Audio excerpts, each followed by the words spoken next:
முக்கிய செய்தியை பார்க்கின்றோம். தமிழகம் மற்றும் புதுச்சேரி, காரைக்காலில் வெப்பநிலை இன்னும் அதிகரிக்கும் என்றும் வானிலை ஆய்வு மையம் தகவல் தெரிவித்திருக்கிறது. வானிலை ஆய்வு மையத்தினுடைய எச்சரிக்கை செய்தியை பார்க்கின்றோம். இயல்பை விட 2 முதல் 3 டிகிரி செல்சியஸ் வெப்பநிலை அதிகரிக்கக்கூடும் என்றும் சொல்லப்பட்டிருக்கிறது. கூடுதலான விவரங்களுடன் தலைமை செய்தியாளர் சிவா இணைப்பில். சிவா, இப்போ வானிலை ஆய்வகத்தினுடைய இந்த செய்தி தொடர்பான விவரம்.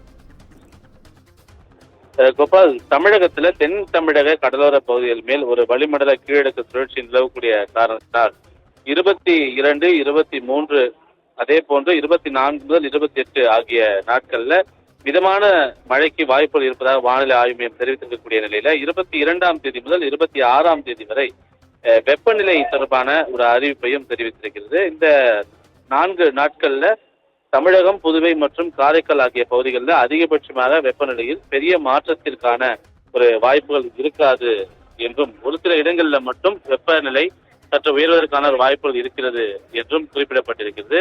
ஆனால் 22, 23 ஆகிய இந்த தேதிகளில் மட்டும் தமிழகம் மற்றும் புதுவை, காரைக்கால் ஆகிய பகுதிகளில் ஓரிரு இடங்களில் அதிகபட்சமாக 2 முதல் 3 டிகிரி செல்சியஸ் வரையில் வெப்பநிலை உயரக்கூடும், அதாவது இயல்பை விட உயரக்கூடும் என்று வானிலை ஆய்வு மையம் தெரிவித்திருக்கிறது. அதே போன்று 24, 25, 26 ஆகிய தேதிகளிலும் 3% வரை வெப்பநிலை உயரக்கூடும் என்றும், 22 முதல் 26 வரை அதிக வெப்பநிலையும் அதிக ஈரப்பதமும் இருக்கக்கூடிய நிலையில தமிழகம் மற்றும் புதுவை, காரைக்கால் உள்ளிட்ட பகுதிகளில் ஒரு சில பகுதிகளில் மழைக்கான ஒரு வாய்ப்புகள் இருக்கிறது. கூடுதல் வெப்ப அலை காரணமாக இந்த மழை வருவதற்கான வாய்ப்புகள் இருக்கிறது என்பதையும் வானிலை ஆய்வு மையம் தற்போது தெரிவித்திருக்கிறது.